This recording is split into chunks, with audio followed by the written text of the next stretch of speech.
बहु प्रतीक्षित रही आज बरेण्य मुख्य अतिथि जे शनिदेव संपर्क में अन्य धर्म धारणा संपर्क में पंडित रमाकांत मिश्र महोदय से आप उद्बोधन देवे जे विशिष्ट पालाकार आम राज्यर जे संस्कृतविद पेशारे जे शिक्षादान करते आम अनुष्ठान को जाइचु निशारे से जड़े विशिष्ट साहित्यिक जहाँ मु गत 50-60 वर्ष धरी जानी नी यार भितर सब अनुभव करुच्ची पंडित रमाकांत मिश्र कौन आपण वक्तव्य जानवे पंडित रमाकांत मिश्र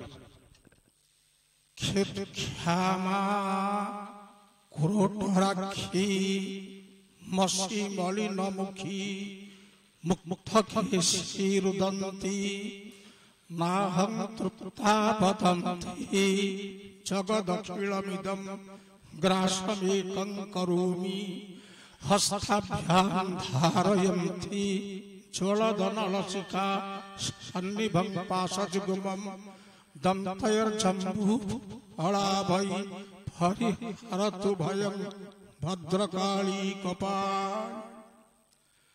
ओम शनिश्चराय नमः। आज आमरी सत्य आयोजित मासिक साहित्य आसर वरेण्य सभापति महोदय यार प्रतिष्ठाता प्रमोद सार थापरे आज जे मुख्य वक्ता अग्निहोत्री महाशय एवं आवाहक भावरे मंचरे आसीन दुई संस्कृति प्रेमी रमेश बाबू एवं सुरेंद्र बाबू मु अन्य जाऊनी गले टाइम पाइबनी तेणु सम्मुख भाव जो माने उपवेशन करिसंती सारस्वत साधक साधिका कवि कवयित्री साहित्यिक लेखक संस्कृति प्रेमी शनिश्चर ग्रहंकर उत्सव प्रेमी समस्त मोर आंतरिक अभिनंदन ज्ञापन करुछि। आमे बुझिबा ग्रह ग्रह जोड़ी अक्षर ग्रहर अर्थ कौन ग्रह कौन ग्रहर बहुत अर्थ अच्छी हमें टिके कथार कहू मो ग्रह खराब था ग्रह खराब ग्रह की संस्कृत ग्रह धातु गोटे अच्छी आप पंडित बच्चन किए से पद्मनाभ पाणिग्राही आउ जन पद्मनाभ त्रिपाठी आज आसी मुख्य अतिथि सहित मोर जोगाजोग होता किंतु अनिवार्य कारणवशत से गले मयूरभंज चाहिए 5-6 दिन है जगन्नाथ मंदिर प्रतिष्ठा कार्य रही आसी पारे गला काली रात 8टार मुझे कथा कौन करी हाथी जगह जंगल एरिया मुझे जीवी आपण मो जा दरकार ना मत कहले जाओ ये से सब मत धरा बंधा रही किए आसिले न बस छाड़ ग्रह ग्रह ग्रह धातु अल प्रत्यय ग्रह कहले धरिबा ग्रहण करिबा ग्रहण करिबा धरिबा तेणु ग्रहटा कौन ना गृह्णाति गति विशेषान इति ग्रह आउ गोटे होची गृह्णाति अल दातृत्वेन जीवान इति ग्रह या माने इच्छर गति की जो मान सदा बेले ଧରି ରଖିଛନ୍ତି। ଗ୍ରହ ମାନଙ୍କର ଗତି ଅଛି ଏବଂ ନିର୍ଦ୍ଦିଷ୍ଟ ଗତି। ଆମ ଗତି ଆଡେ ସିଆଡେ ହଉଛି, ତାଙ୍କର ହବନି, ହେଲେ ସବୁ ଧ୍ୱଂସ। ଏଣୁ ନିଜର ଗତିକୁ ବିଧିବଦ୍ଧ ଭାବରେ ଗ୍ରହଣ କରିଛନ୍ତି, ଧରି ରଖିଛନ୍ତି ଯୋଉମାନେ, ସେମାନେ ୟା ପରେ ଜୀବ ବା ପ୍ରାଣୀ ବା ମନୁଷ୍ୟ ମାନଙ୍କୁ ଫଳଦାତୃତ୍ୱେନ, ଫଳଦାତା ଭାବରେ ଯୋଉମାନେ ଧରିଛନ୍ତି ସେମାନେ ହଉଛନ୍ତି ଗ୍ରହ। ଏ ତ ଗ୍ରହ କଥା। ଗ୍ରହ ଆମ ପୁରୋହିତ ଶାସ୍ତ୍ର, ଜ୍ୟୋତିଷ ଶାସ୍ତ୍ର, ୟା ଅନୁସାରେ ଆମେ ଜାଣୁ ନବ ଗ୍ରହ। ଏଇଟା ଆପଣମାନେ ଭଲ ଭାବରେ ଜାଣନ୍ତି, ମୁଁ ଅଧିକା କିଛି କହୁନି।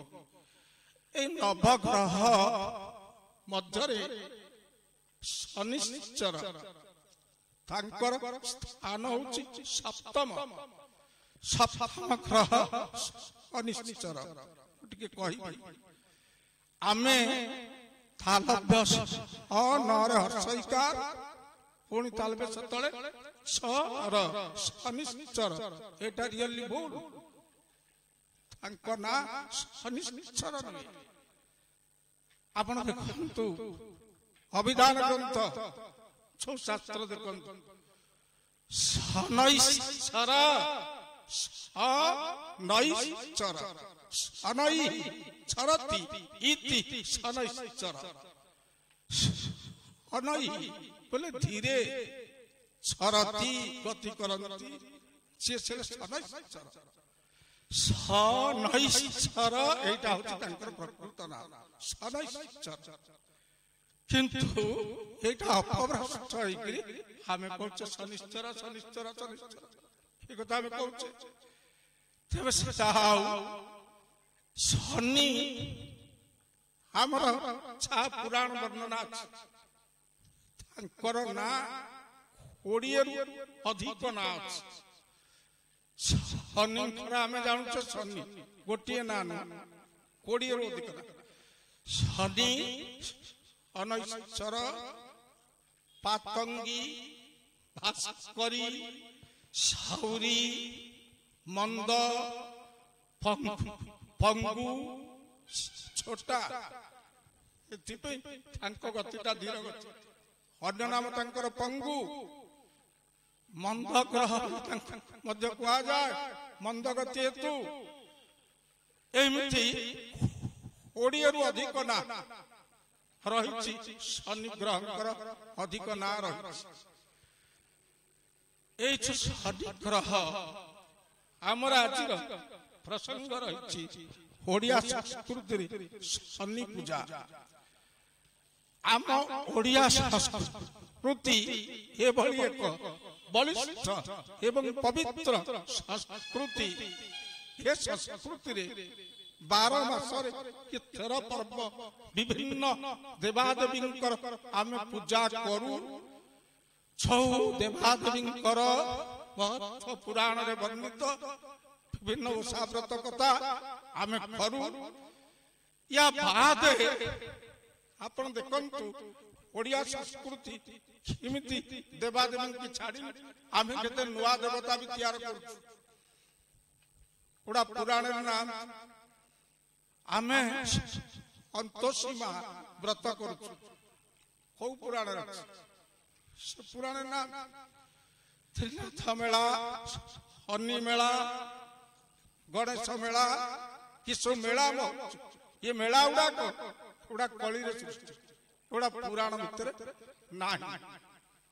ଏଣୁ ଯାହା ହଉ ଆମ ସଂସ୍କୃତି ଆହୁରି ରୁଚିମନ୍ତ ବୃଦ୍ଧିମନ୍ତ କରିବା ପାଇଁ ଏସବୁ ପୂଜା ମେଳା ଇତ୍ୟାଦି ତିଆରି ହେଉଛି। ତେବେ ଇଏ ଯୋଉ ଶନି ଗ୍ରହଙ୍କର ଜ୍ୟୋତିଷ ଦୃଷ୍ଟିରୁ ଆମେ ଯଦି ବିଚାର କରିବା, ଶନି ମହାଦଶା, ମୁଁ ଜ୍ୟୋତିଷ ନୁହେଁ, ମୋର ଭୁଲ ରହିପାରେ, କ୍ଷମା କରିବି ମତେ।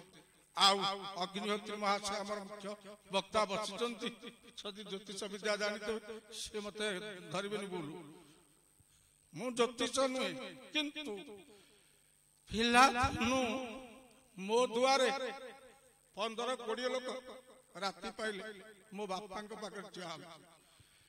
ମୋ ବାପାଙ୍କ ଥରୁ ଶ୍ଲୋକ ଗୁଡାକ ଶୁଣିଥିଲି, ଏଗୁଡା କିଛି କିଛି ମୋର ମନେ ଅଛି। ଜ୍ୟୋତିଷ ଉପରେ ଟିକେ କହିବି।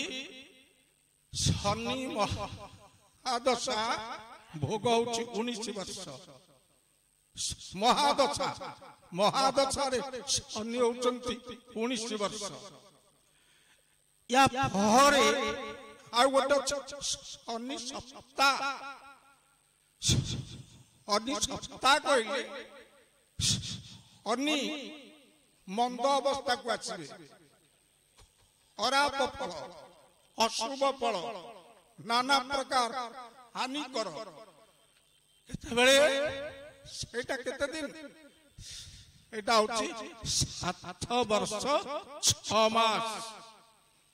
କାହିଁକି ନା ଗୋଚରରେ ଶନି 2.5 ବର୍ଷ ଭୋଗ କରନ୍ତି। କ୍ରମେ ଦ୍ୱାଦଶ ଶନି 2.5 ବର୍ଷ, ଦ୍ୱାଦଶ ପରେ ଜନ୍ମ ଶନି 2.5 ବର୍ଷ, ଜନ୍ମ ପରେ ଦ୍ୱିତୀୟ ଶନି 2.5 ବର୍ଷ। 3ଟା ମିଶାନ୍ତି, ଇଏ ହେଲା 8 ବର୍ଷ 6 ମାସ। ଏଇଟା ଶନି ସପ୍ତାହ। ଆଉ ଶନି ଯେତେବେଳେ ଏଇ ଯୋଉ ତାଙ୍କର ଜନ୍ମ ଦ୍ୱିତୀୟ ଆଉ ଦ୍ୱାଦଶ ଏଇ ଯୋଉ ସ୍ଥାନ ଗୁଡାକ ଆସିବେ, ସେତେବେଳେ ତଳିତଳାନ୍ତ କରେଇଦେବେ। ତଳିତଳାନ୍ତ କରେଇଦେବେ।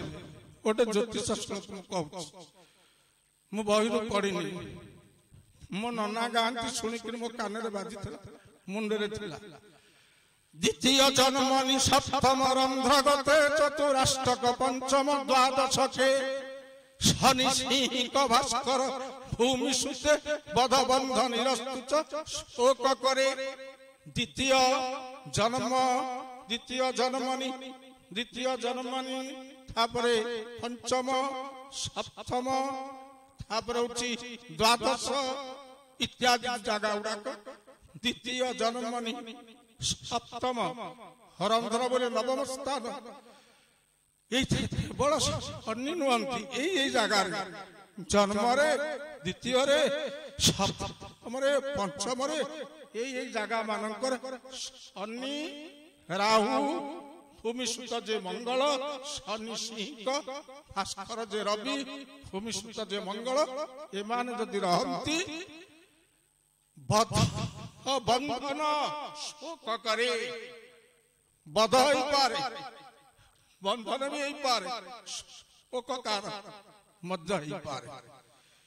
ତେଣୁ ଏଇପରି ରହିଛି ଶନିଙ୍କର କଥା।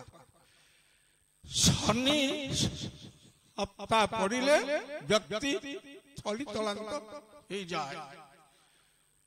ଅନେକ କଥା ଅଛି, ଏବେ କହିବାର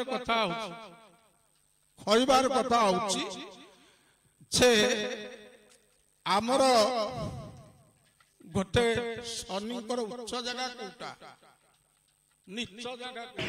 ଯେଉଁ ଜାତକରେ ଶନି ରହିଥିବେ ମକର ରାଶିରେ ଆଉ କୁମ୍ଭ ରାଶିରେ, এই জাতক এটা হচ্ছে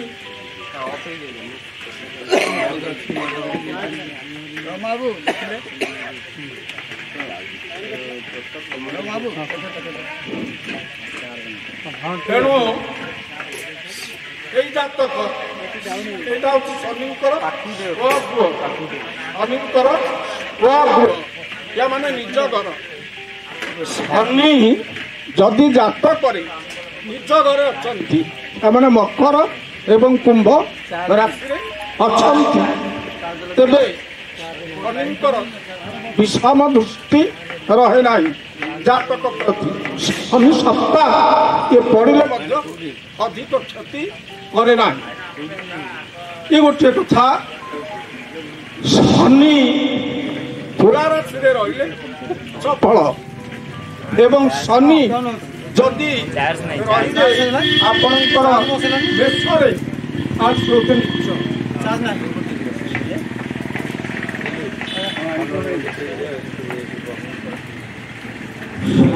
ଶନି ତୁଳା ରାଶିରେ ଉଚ୍ଚ ଏବଂ ମେଷ ରାଶିରେ ହେଉଛନ୍ତି ନୀଚ।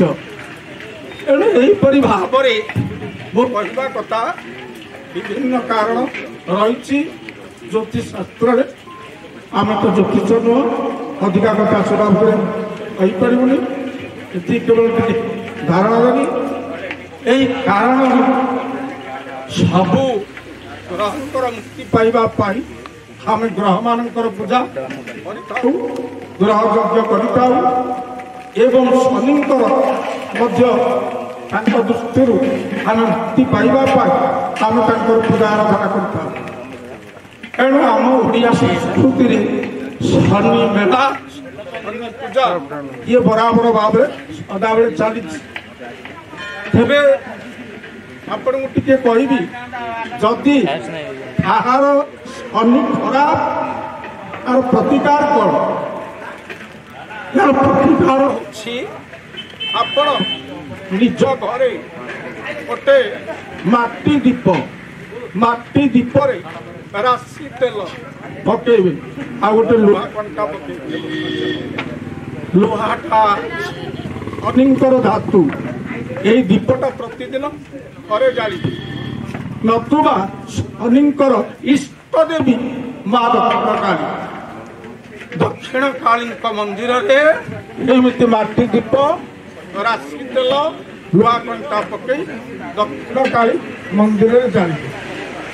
ତାହେଲେ ଶନିଙ୍କର କୋପ ନିଶ୍ଚିତ ଶାନ୍ତ ହେବ। ଦୃଷ୍ଟି ତ ପଡ଼ିବ କିନ୍ତୁ ବେଶୀ କ୍ଷତି କରିବ ନାହିଁ। ଇଏ ହେଲା ଗୋଟିଏ କଥା। ଇଏ ତାଙ୍କର ପ୍ରତିକାର ଭାବରେ। ଆଉ ଗୋଟିଏ କଥା ଅଛି, ଶନିଙ୍କର ଜାତିଟା ହେଉଛି ଶୂଦ୍ର ଜାତି। ସିଏ ଦେଖିବାକୁ କଳା, ଗାଢ଼ ନୀଳ ରଙ୍ଗ। ଶନିଙ୍କର ରଙ୍ଗଟା ହେଉଛି ଗାଢ଼ ନୀଳ ବର୍ଣ୍ଣ। ତେଣୁ ଶନିଙ୍କର ପ୍ରତିକାର ପାଇଁ ଯାହା ଦାନ କରାଯିବ, ଦାନ କ'ଣ ଆପଣ ଦେବେ? ଦାନ ଦେବେ ଲୌହ, ଲୁହା, କୃଷ୍ଣ ବସ୍ତ୍ର, କଳା ଲୁଗା, କଳା ଶସ୍ୟ, ବିରି, ମୁଗ, ରାଶି, ବ୍ଲାକ୍ କଲର ଯେତକ ଶସ୍ୟ ଏବଂ କାହାକୁ ଦାନ କରିବେ?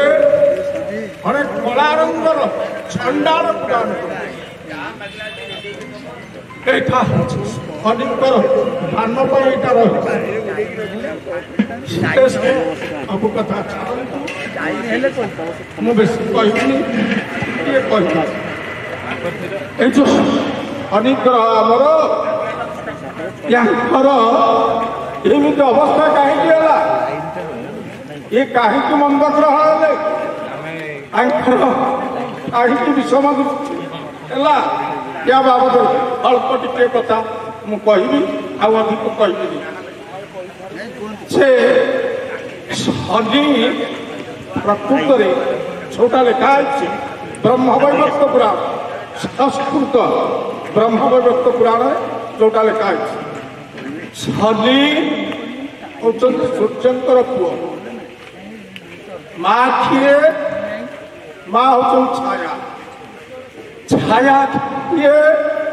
ଛାୟାଙ୍କର, ଛାୟାଙ୍କ ବାବଦରେ କହୁଛି ସୂର୍ଯ୍ୟଙ୍କର ସିଏ ପ୍ରଥମ ବାର୍ୟା ନା ତାଙ୍କର ସଂଜ୍ଞା।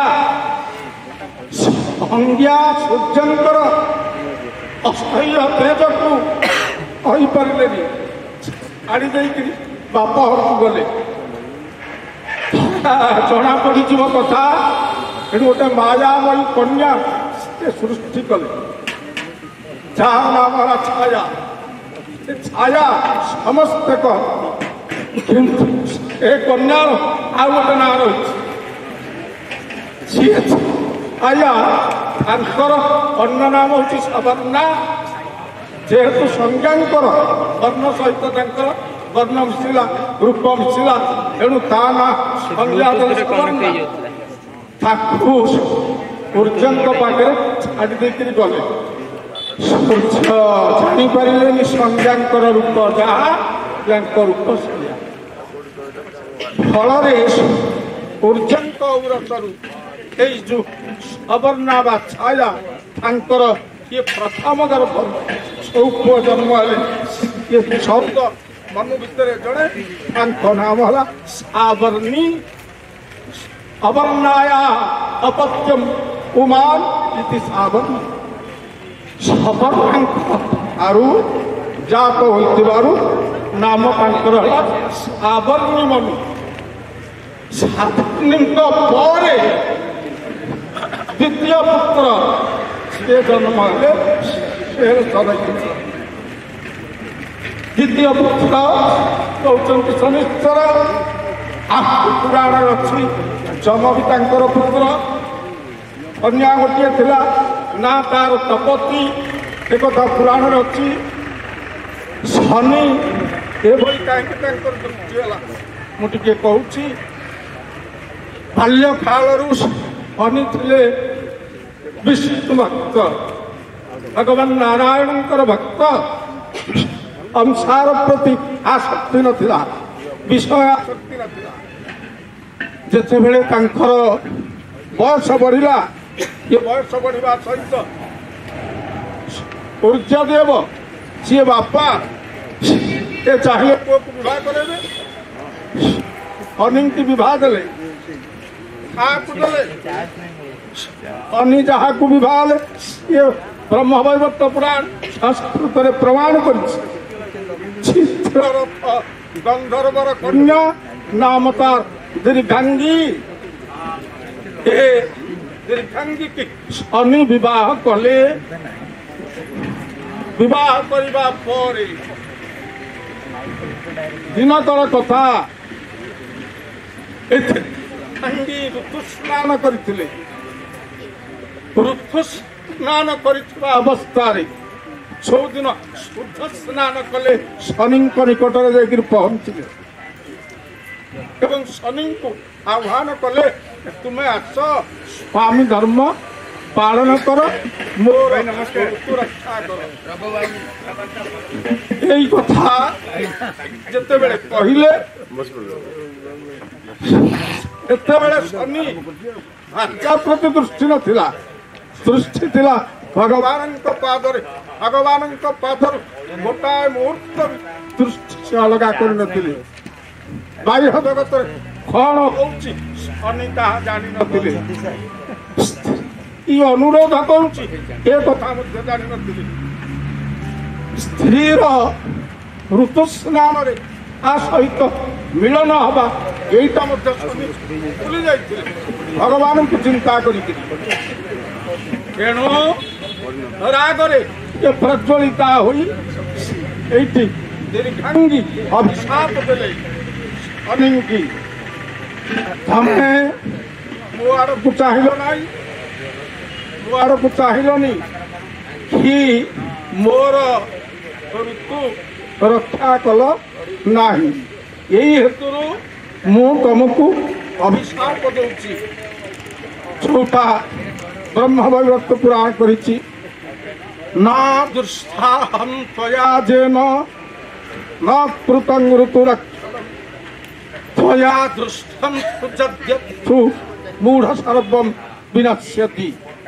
पहले बोले हे मूढ़, अरे मूर्ख, शनि की संबोधन करेगा, तुम्हें मूढ़, तुम्हें मूर्ख। न दृष्टा तम त्वया हम न दृष्टा, हमें मत चाहिए मोर को अनैलनी।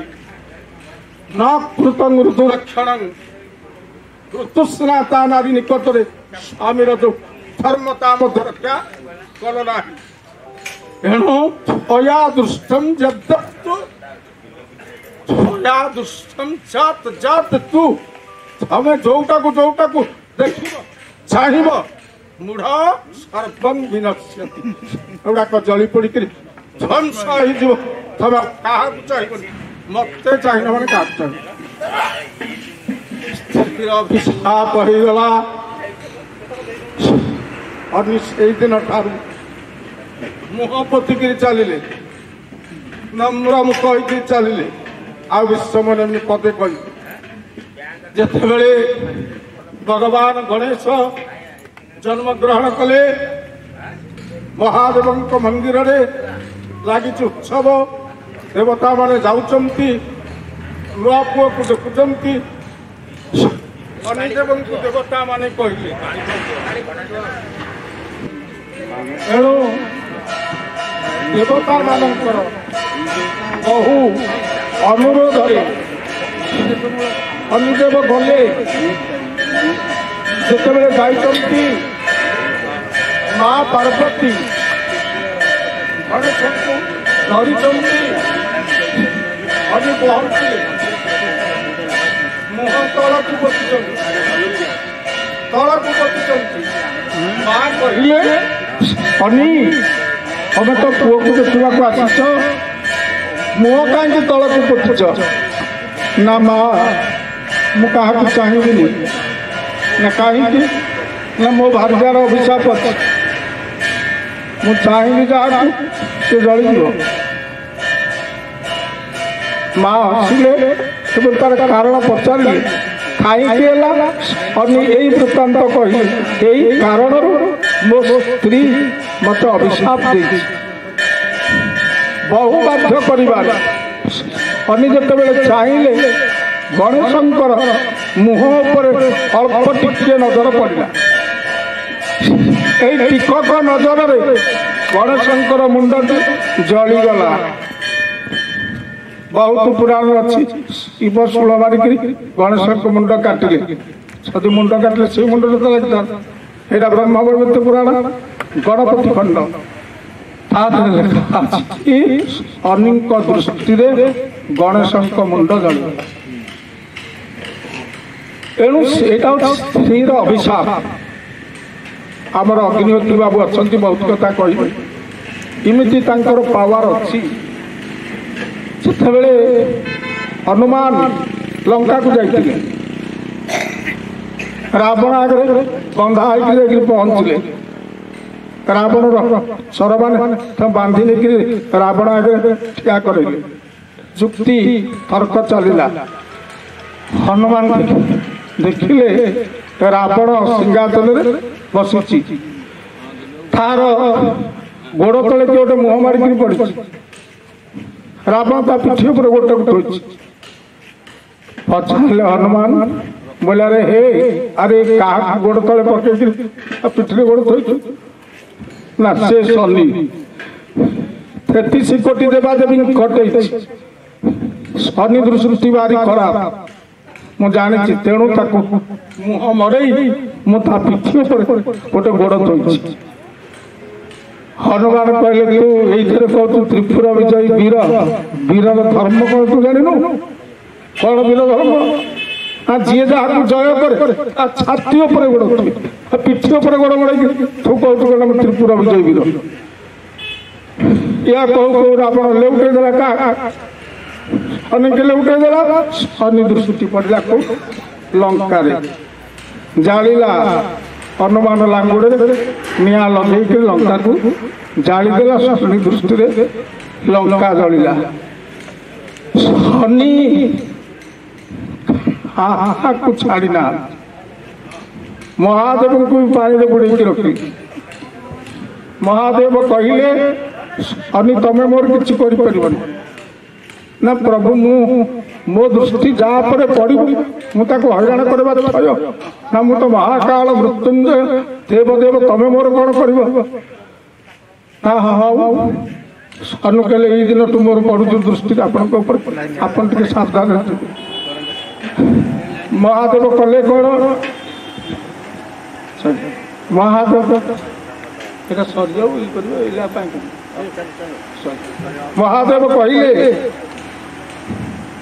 अच्छा होगा तमर दृष्टि पड़ू अबे केते दिन भोग कर कथबार्ता शनि कहले 21 दिन पर्यंत आपन को हईराण कर महादेव कहले कौन करी महादेव पानी रे बुड़ी रही शनि दृष्टि पड़े तो जलिबन तो पानी रे बुड़ीकी रही शनि मत किसी क्षति कर 21 दिन बीतीगला महादेव किसी क्षति है महादेव पानी बाहर आसिले शनि सहित साक्षात है कहले शनि तमें मोर कौन कल मुझे सेमती अच्छी ना प्रभु आपण मृत्युंजय काल काल महाकाल महादेव आपण पानी भितर 21 दिन बुड़े किए रखला